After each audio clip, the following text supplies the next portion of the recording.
One of the first things you think about with Orlando International Airport is growth. MCO is now the seventh busiest airport in the United States. 2024 saw a record of nearly 60 million passengers pass through the gates. The growth of the airport has matched and complemented the rapid growth of Central Florida and our world-famous attractions.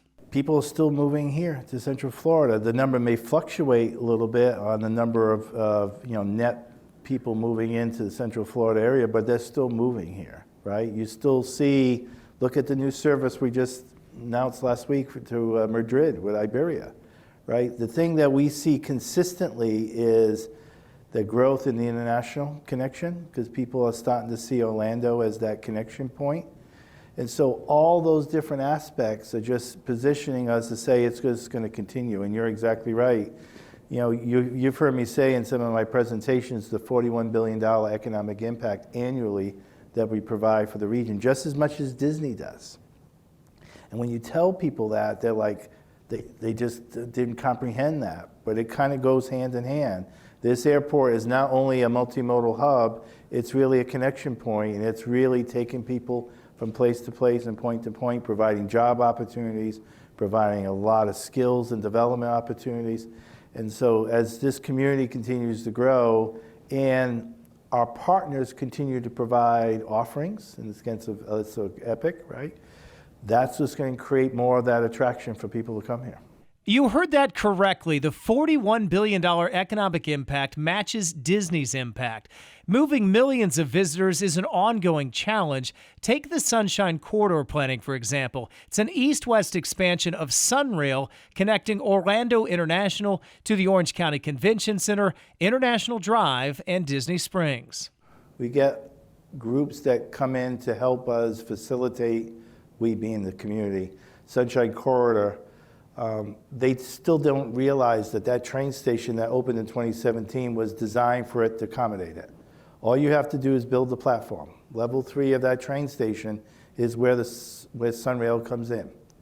And so it's really making sure first they're aware of that, and secondly, how much can we participate as an airport in perhaps some of the initial costs? You can never be involved with the operating costs. That's kind of outside our purview. But if there is a way that you can demonstrate perhaps there's some savings, that the airport doesn't have to pay for parking, because now people in Winter Park, Maitland, and so on can take the train in instead of driving in, that will defer parking costs that I can help use that capital to help with this capital. Kevin Thibault took over the CEO title as Terminal C was in the final stages of completion in 2022. As he looks into the airport's immediate future, one thing comes to mind. When you look out 5 years, if someone looks back, what do you think they would most be surprised 5 years from now? Would it be the growth in Terminal C, or what would you look for? The evolution of technology. You know, the challenges that we have today in some aspects can only be solved with leaning into technology, and that's why we had innovation as one of those strategic priorities. Because look at the TSA checkpoint here, for example, in terminals A and B. C has plenty of room to expand, but A and B is physically constrained. I mean, it's from wall to wall now. So in order for us to handle additional throughput, it has to lean into that technology. Is it there? Is it coming? Absolutely. And we're working with partners, and we're working with what other airports are doing, but it's really leaning into technology and innovation. Part of that, the Vertiports, and which you've been excited about? Absolutely, right? You can continue to see that in the different trade media, right? The Joby, Archer, whoever, fill in the blank, they're all developing, they're all moving that along. It'll be interesting in this current or this new administration. It doesn't seem like anything's going to change, like it's going to continue to move. How they get their certification with FAA, right? How do we get our certification for FAA as an airport? All those things we've positioned, again, going back to the original, we've kind of laid it out now, ready to go. Our relationship in this area with FAA is probably as strong as it's ever been. Is that a lot closer than many people probably realize in the general public? Sure.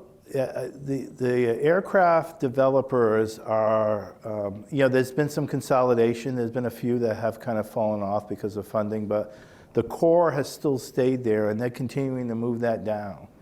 And so what we're trying to do here is make sure that we're responsive to that, and we're basically at the table for for what their needs are.